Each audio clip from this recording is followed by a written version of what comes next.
નમસ્કાર મિત્રો, સ્વાગત છે તમારું અમારી યુટ્યુબ ચેનલમાં। આજના સંતાનો વૃદ્ધાવસ્થામાં પોતાના વૃદ્ધ માતા પિતાની ઇજ્જત શા માટે નથી કરતા?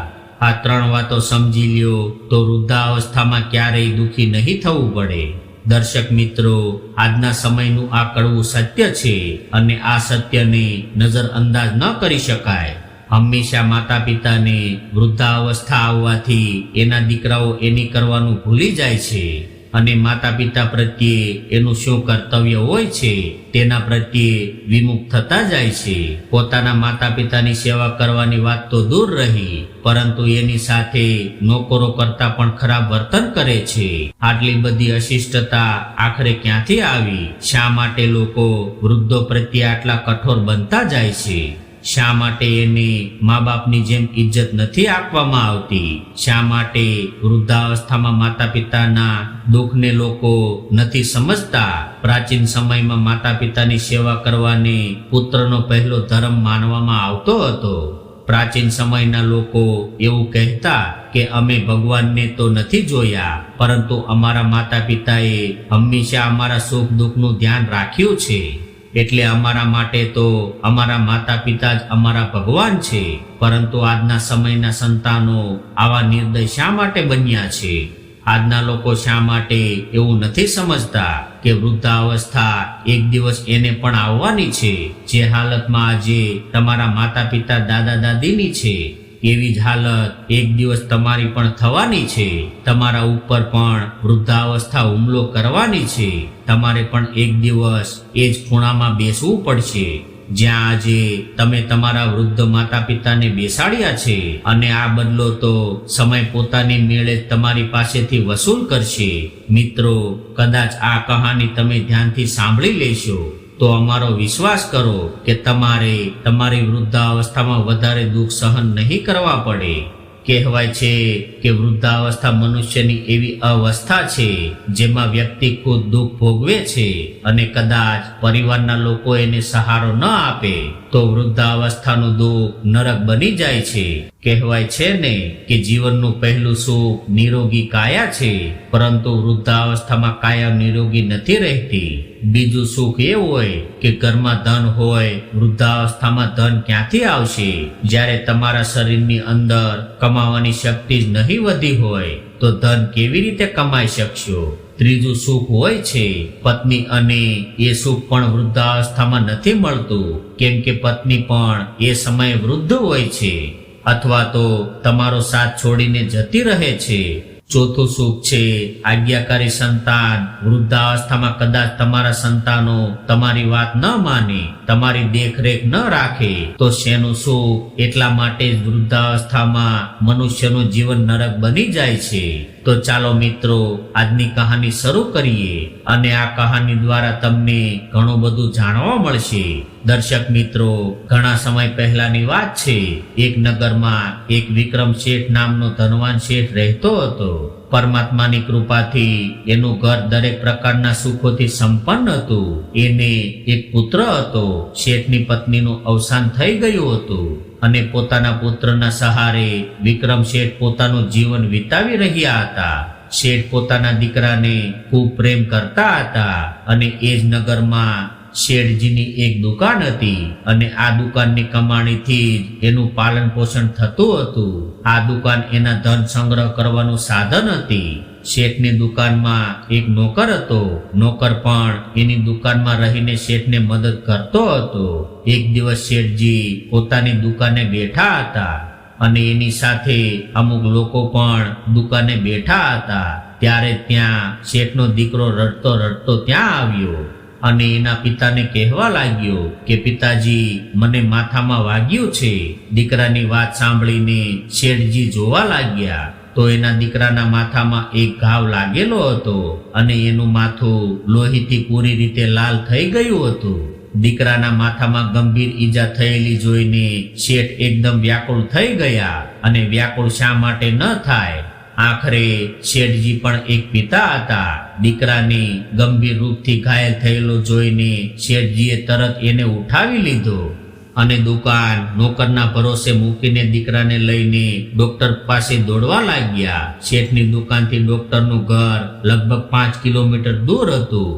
શેઠજી પોતાના પુત્રને ઉઠાવીને દોડતા દોડતા 5 કિલોમીટરનો રસ્તો કાપીને ડોક્ટર પાસે પહોંચી ગયા અને ડોક્ટર એ સમયે પોતાના રૂમમાં આરામ કરી રહ્યા હતા. ત્યારે શેઠ ડોક્ટરને કહેવા લાગ્યા કે ડોક્ટર સાહેબ, મારા દીકરાને જલ્દી જોઈ લો. મારા દીકરાના માથામાં ખૂબ ગંભીર ઈજા થઈ છે. મિત્રો, આ ડોક્ટર શેઠના પરિચિત હતા. શેઠની દુકાન પર હંમેશા ડોક્ટર સાહેબ ઘરેલું સામાન લેવા માટે આવતા રહેતા. હવે ડોક્ટરે જ્યારે શેઠજીને અત્યંત વ્યાકુળ જોયા એટલે ડોક્ટર તરત ઊભા થઈ ગયા અને શેઠને કહેવા લાગ્યા કે અરે શેઠજી, શું વાત છે? તમે આટલા ગભરાયેલા કેમ છો? ત્યારબાદ શેઠજીએ ડોક્ટરને બધી વાત કરી કે મારા દીકરાને ખૂબ ગંભીર ઈજા થઈ છે, એટલે કૃપા કરીને જલ્દી તમે એનો ઈલાજ કરો. એનું ઘણું બધું લોહી વહી ગયું છે. ડોક્ટર આવું સાંભળીને તરત જ શેઠ સાથે ચાલવા લાગ્યા અને શેઠના ઘાયલ દીકરા પાસે પહોંચ્યા. ત્યારબાદ ડોક્ટરે શેઠના દીકરાની તપાસ કરી અને શેઠને કહ્યું કે પરેશાન થવાની કોઈ વાત નથી. આ ઈજા તો મામૂલી છે. પડી જવાના લીધે માથામાં થોડું લાગ્યું છે. હું આનો ઈલાજ કરી આપું છું, પરંતુ તમારે પરેશાન થવાની કોઈ વાત નથી. તમારો દીકરો જલ્દી સાજો થઈ જશે. પરંતુ શેઠ તો હજુ પણ બેચેન હતા. શેઠજી વારે વારે ડોક્ટરને કહેતા હતા કે ડોક્ટર સાહેબ, જરા ધ્યાનથી જુઓ, મારા દીકરાના માથામાંથી ઘણું બધું લોહી વહી ગયું છે. એટલે ડોક્ટર કહેવા લાગ્યા કે શેઠજી, તમે ખોટા પરેશાન થઈ રહ્યા છો. હું એનો ઈલાજ કરી આપું છું. તમારો દીકરો જલ્દી સાજો થઈ જશે. ત્યારે શેઠજી કહેવા લાગ્યા કે ડોક્ટર સાહેબ, તમે પૈસાની ચિંતા બિલકુલ ન કરતા. કદાચ ગમે એટલી મોંઘી દવાઓ આવે તો પણ હું એને ખરીદી લઈશ. કદાચ મારા દીકરાના ઈલાજ માટે મારે મારી બધી જ સંપત્તિ વેચવી પડે તો પણ વેચી નાખીશ. પરંતુ મારો દીકરો સાજો થઈ જવો જોઈએ. એટલે તમે મોંઘી દવા લખી આપો, જેનાથી મારો દીકરો જલ્દીથી સાજો થઈ જાય. ત્યારે ડોક્ટરે ફરીથી કહ્યું કે શેઠજી, તમે પરેશાન ન થાવ, તમારો દીકરો જલ્દી સાજો થઈ જશે. ત્યારબાદ ડોક્ટરે શેઠના દીકરાનો ઈલાજ શરૂ કર્યો. તેનું માથું સાફ કરીને એની પર દવા લગાવી અને અમુક દવાઓ લખી આપી. ત્યારબાદ શેઠને કહેવા લાગ્યા કે શેઠજી, હવે તમે તમારા દીકરાને ઘરે લઈને જઈ શકો છો. હવે શેઠજી વારે વારે ભગવાનને પ્રાર્થના કરતા પોતાના દીકરાને લઈને ઘરે આવી ગયા. આ બાજુ જ્યારે સાંજે દુકાન બંધ કરીને શેઠનો નોકર શેઠના ઘરે પહોંચ્યો ત્યારે એણે જોયું કે શેઠનો દીકરો ઊંઘી રહ્યો હતો અને શેઠ એના દીકરાની બાજુમાં બેઠા હતા. એક પિતાનો પોતાના દીકરા પ્રત્યે આટલો પ્રેમ જોઈને નોકરની આંખો ભરાઈ આવી અને વિચારવા લાગ્યો કે હે પરમાત્મા, આવો પિતા દરેક વ્યક્તિને પ્રાપ્ત થાય. આ બાજુ જ્યારે નોકર તેની પાસે પહોંચ્યો એટલે નોકરે જોયું કે શેઠજી જે કપડાં પહેરીને બેઠા હતા એના પર લોહીના ડાઘ લાગેલા હતા. એટલે નોકરે કહ્યું કે શેઠજી, તમે જે કપડાં પહેરીને બેઠા છો એના પર લોહીના ડાઘા લાગેલા છે. એટલે તમે આ કપડાં ઉતારીને મને આપો, હું એને ધોઈને સાફ કરી આપું છું. કદાચ આ ડાઘ સાફ કરવામાં નહીં આવે તો આ કપડામાંથી ડાઘ ક્યારેય નહીં જાય અને તમારા આટલા મોંઘા કપડાં આ લોહીના ડાઘના લીધે ખરાબ થઈ જશે. પોતાના નોકરની આવી વાત સાંભળીને શેઠજી કહેવા લાગ્યા કે ભાઈ, મારા કપડાં મારા દીકરાથી વધારે કિંમતી નથી. એટલે તું મારા કપડાની ચિંતા ન કર અને જલ્દીથી બજારમાં જા અને મારા દીકરા માટે કાજુ બદામ લઈને આવ. મારે મારા દીકરાને કાજુ બદામ ખવડાવવા છે, જેનાથી મારો દીકરો જલ્દી સ્વસ્થ થઈ શકે.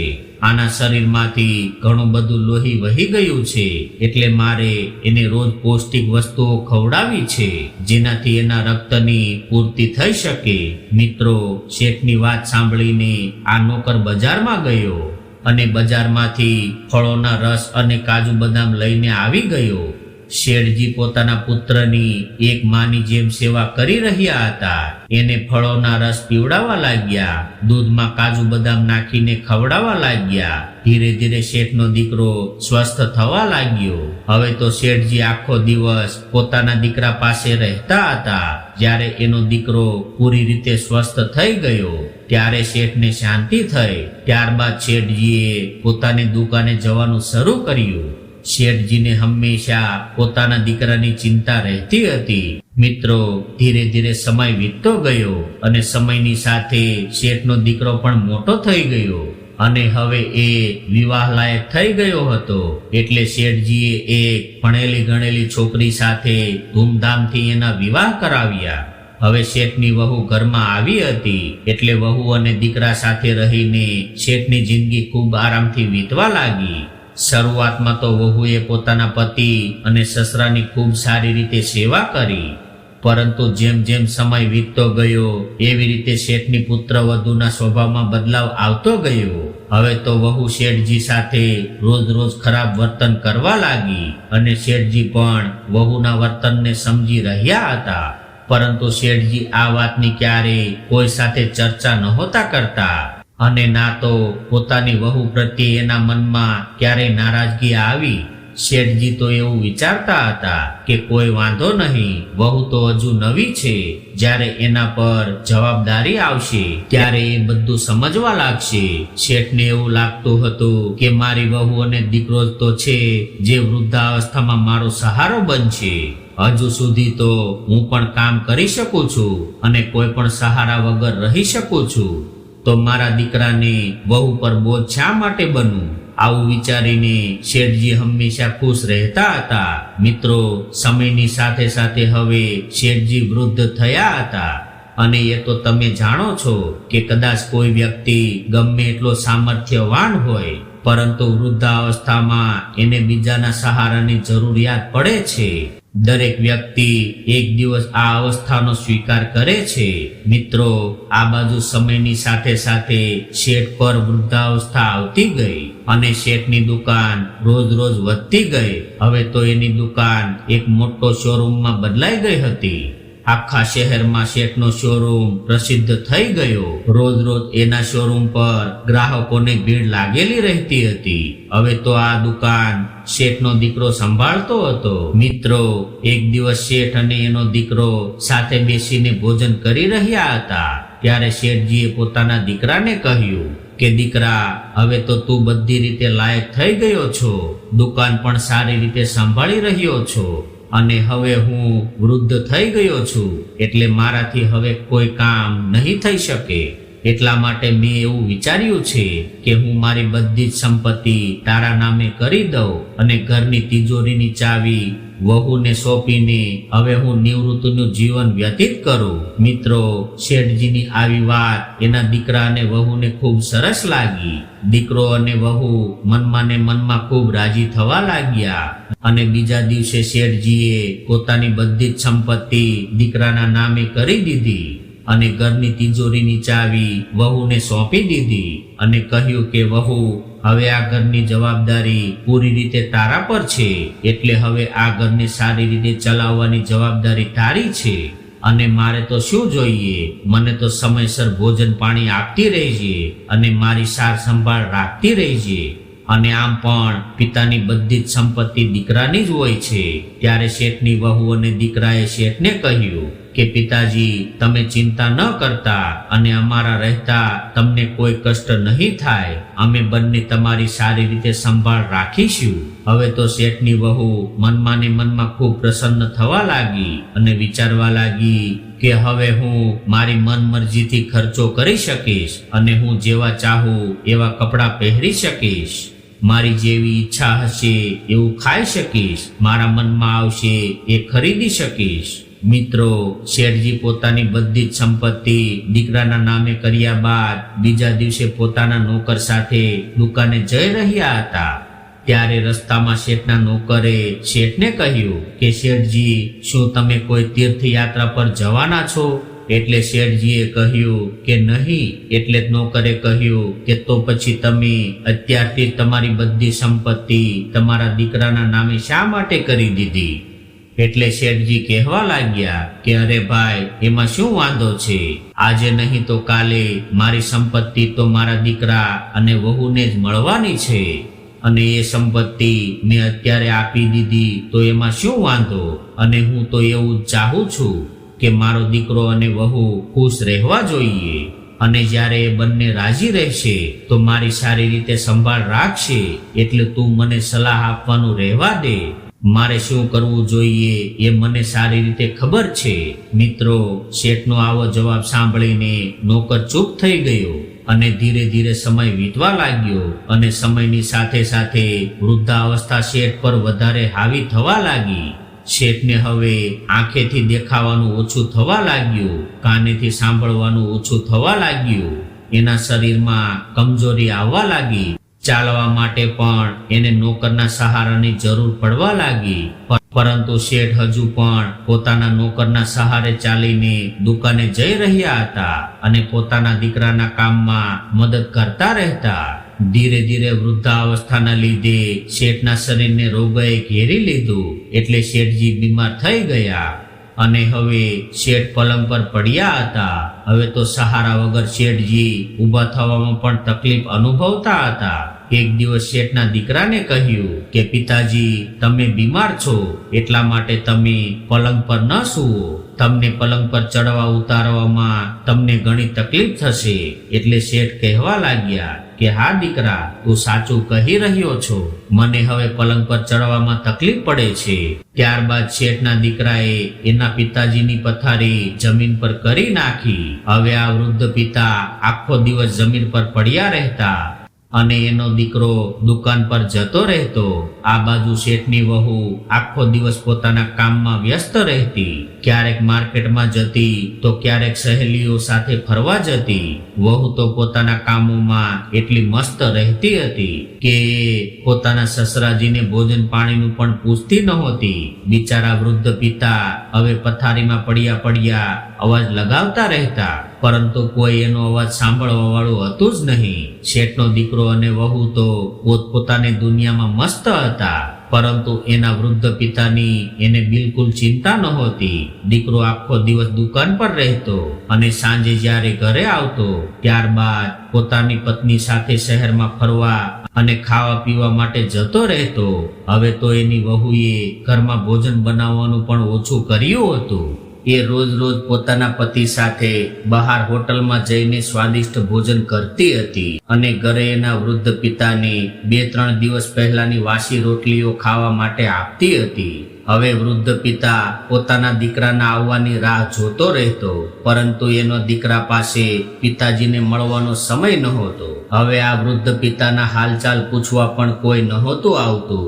એટલે પિતાજીની આંખો ભરાઈ આવી, અને એ વિચારવા લાગ્યા કે જે દીકરાને મેં ખવડાવ્યું પીવડાવ્યું, એને ભણાવ્યો ગણાવ્યો, એના સુખ દુઃખનો હંમેશા ખ્યાલ રાખ્યો, પરંતુ એ દીકરા પાસે જ મારા માટે 2 મિનિટનો સમય નથી. હવે તો શેઠના દીકરા અને વહુએ પિતાજી પાસે જવાનું પણ બંધ કર્યું હતું, પરંતુ શેઠનો નોકર પોતાના માલિકનું ખૂબ જ ધ્યાન રાખતો હતો. નોકર રોજ દુકાને જતા પહેલા પોતાના માલિક પાસે આંટો મારતો હતો, અને એના હાલચાલ પૂછીને દુકાને જતો રહેતો. ક્યારેક શેઠને કોઈ વસ્તુ ખાવાની ઈચ્છા થતી તો આ નોકર સાંજે લાવીને ચૂપચાપ આપી જતો.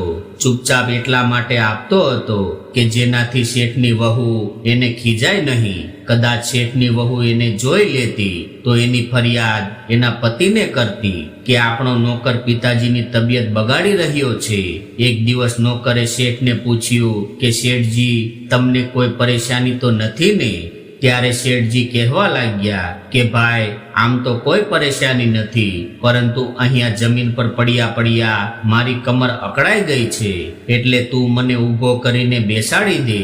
ત્યારબાદ નોકરે શેઠને સહારો આપીને ઊભા કર્યા, અને એને સહારો આપીને થોડા ચલાવ્યા. ત્યારબાદ એને પલંગ પર સુવડાવી દીધા અને કહ્યું કે શેઠજી, તમે પલંગ પર સૂવો, તમને પલંગ પર સૂવાથી વધારે આરામ મળશે. હવે નોકર શેઠને પલંગ પર સુવડાવીને દુકાને જતો રહ્યો અને બપોરના સમયે શેઠજીને ખૂબ જ તરસ લાગી હતી. એ પોતાની વહુને બોલાવીને પાણી માંગી રહ્યા હતા, પરંતુ શેઠની વહુ તો એ સમયે ઘરમાં હતી નહીં. એ તો એની સહેલીઓ સાથે બહાર ગપ્પા મારી રહી હતી. આ બાજુ શેઠજી પાણી માંગી માંગીને થાકી ગયા. જ્યારે કોઈએ એને પાણી ન આપ્યું ત્યારે શેઠજી પાણી પીવા માટે સ્વયં જેમ તેમ કરીને ઊભા થયા. શેઠ જ્યારે પલંગ પરથી ઊભા થયા ત્યારે પગભર કાબુ ન રહ્યો અને નીચે પડી ગયા. પડી જવાના લીધે એના માથામાં ગંભીર ઈજા થઈ. એના માથામાંથી ઘણું બધું લોહી નીકળવા લાગ્યું. આ બાજુ શેઠના નીચે પડવાનો અવાજ સાંભળીને એની વહુ દોડીને એના રૂમમાં આવી અને જોયું તો એના સસરા નીચે પડેલા હતા. આ જોઈને વહુએ એના સસરાને ઊભા તો ન કર્યા, પરંતુ એના પર ચિલ્લાવા લાગી અને કહેવા લાગી કે ડોસો પડી ગયો છે, આના કરતા તો મરી ગયો હોત તો સારું હતું. ત્યારબાદ વહુએ ફોન કરીને એના પતિને આ વાત જણાવી કે તમારા પિતાજી પલંગ પરથી નીચે પડી ગયા છે અને એના માથામાં વાગ્યું છે. ત્યારે શેઠના દીકરાએ નોકરને કહ્યું કે તમે ઘરે જાઓ, મારા પિતાજી પલંગ પરથી નીચે પડી ગયા છે, એટલે તમે એને દવાખાને લઈ જાઓ. હું દુકાન બંધ કરીને દવાખાને પહોંચી જઈશ. ત્યારબાદ નોકર દોડતો દોડતો ઘરે પહોંચ્યો. ઘરે આવીને જોયું તો શેઠ હજુ પણ એ જ જગ્યાએ નીચે પડેલા હતા. શેઠની વહુએ તો એને હાથ પણ નહોતો લગાવ્યો. ત્યારબાદ નોકરે પોતાના માલિકને જેમ તેમ કરીને ઉઠાવ્યા અને દવાખાને લઈ ગયો. કેમ કે નોકર પણ ઘણો વૃદ્ધ થઈ ગયો હતો, તો પણ એ હિંમત કરીને એને લઈ ગયો. મિત્રો, હવે આ વૃદ્ધ નોકર પોતાના માલિકને ખભા પર ઉઠાવીને દવાખાને લાવ્યો અને ત્યાં શેઠને બેસાડીને શેઠના દીકરાને શોધવા લાગ્યો, પરંતુ શેઠનો દીકરો ક્યાંય જોવા ન મળ્યો. એટલે નોકરે એને ફોન કર્યો અને કહ્યું કે તમે ક્યાં છો?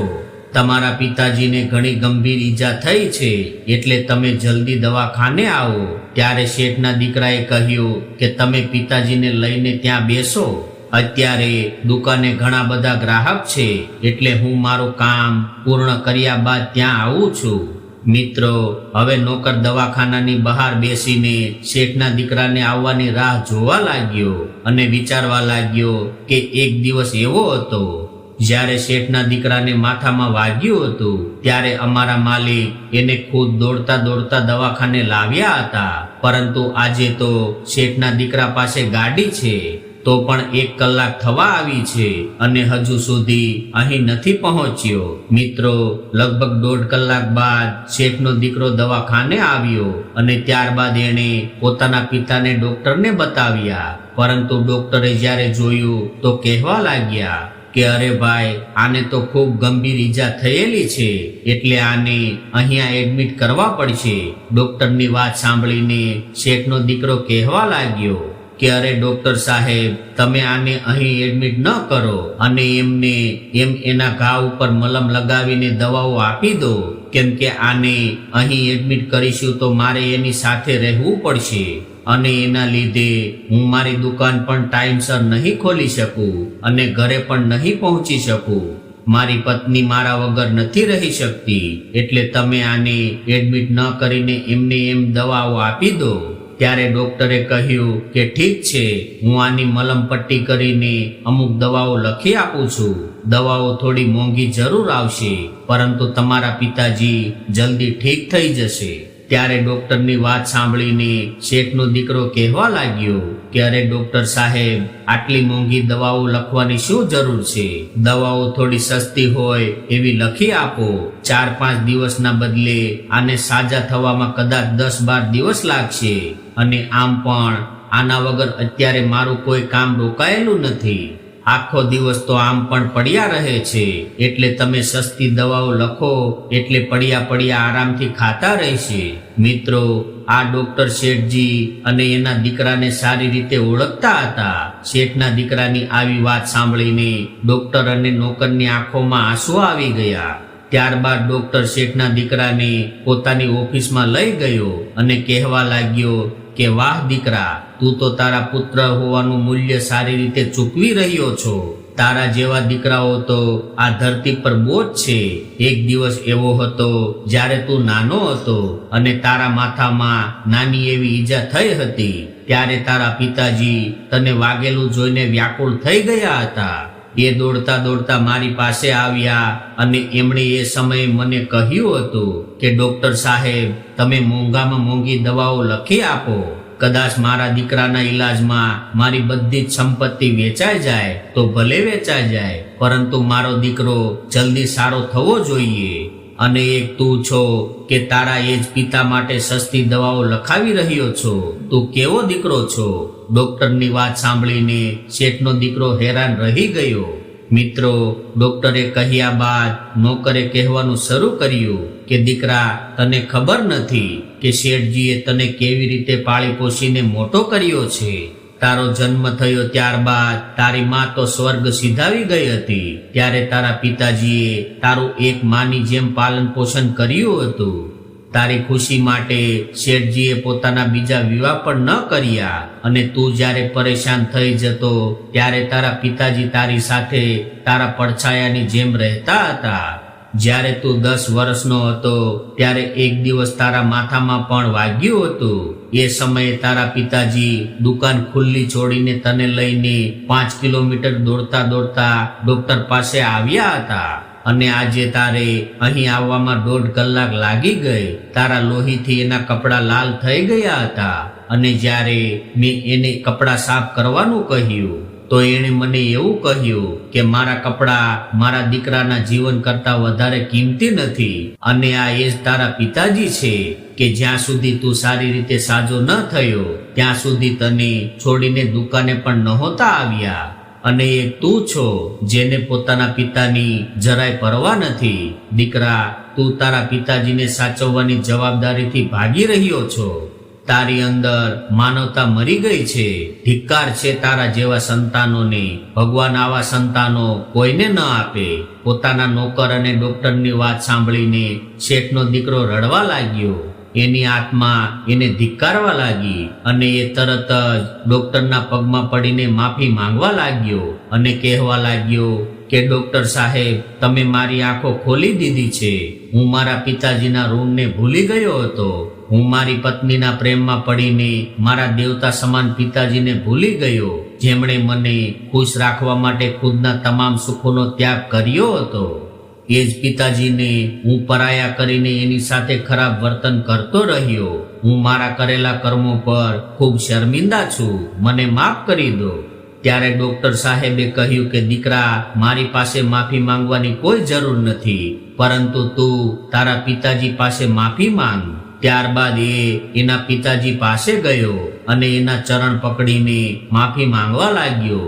ત્યારબાદ પોતાના પિતાજીને હોસ્પિટલમાં એડમિટ કર્યા અને એની પાસે રહીને એની દેખભાળ કરવા લાગ્યો અને સારામાં સારો ઈલાજ કરાવ્યો. ત્યારે પિતાજીએ જોયું કે એનો દીકરો હવે પૂરી રીતે સુધરી ગયો છે. એની અંદર સંસ્કાર આવી ગયા છે. ત્યારે એ વૃદ્ધ પિતા પણ ખૂબ પ્રસન્ન થયા અને પોતાના દીકરાને ગળે લગાવીને કહેવા લાગ્યા કે દીકરા, આજે હું ખૂબ જ ખુશ થયો છું કે તને તારા જીવનની હકીકત સમજાઈ ગઈ. કેમ કે જે વૃદ્ધાવસ્થા આજે મારા પર છે એ અવસ્થા કાલે તારે પણ આવશે. અને જ્યારે તારા વહુ અને દીકરાઓ તારી સાથે આવું વર્તન કરશે તો તને કેટલું દુઃખ થશે. એટલા માટે દીકરા, જીવનમાં ક્યારેય પોતાના કર્તવ્યથી, પોતાના પુત્ર ધર્મથી વિમુખ ન થવું જોઈએ. દરેક મનુષ્યને પોતાના પુત્ર અને પૌત્રો પાસેથી એટલી જ આશા હોય છે કે વૃદ્ધાવસ્થામાં એ અમારો સહારો બને. બાળપણમાં પિતા પુત્રને પાળે છે અને વૃદ્ધાવસ્થામાં પુત્ર પિતાને પાળે છે. અને આ આપણો ધર્મ છે.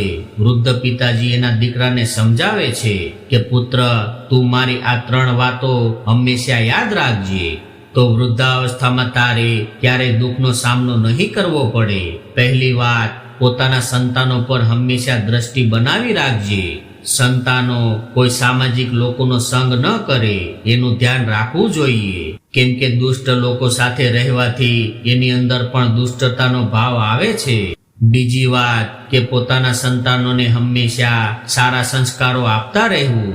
જે સંતાન સંસ્કારહીન રહે છે એવા સંતાનો પોતાના કર્તવ્યોથી વિમુખ થાય છે, અને આવા સંતાનો હંમેશા પોતાના વૃદ્ધ માતા પિતાને વૃદ્ધાવસ્થામાં સહારો નથી આપતા.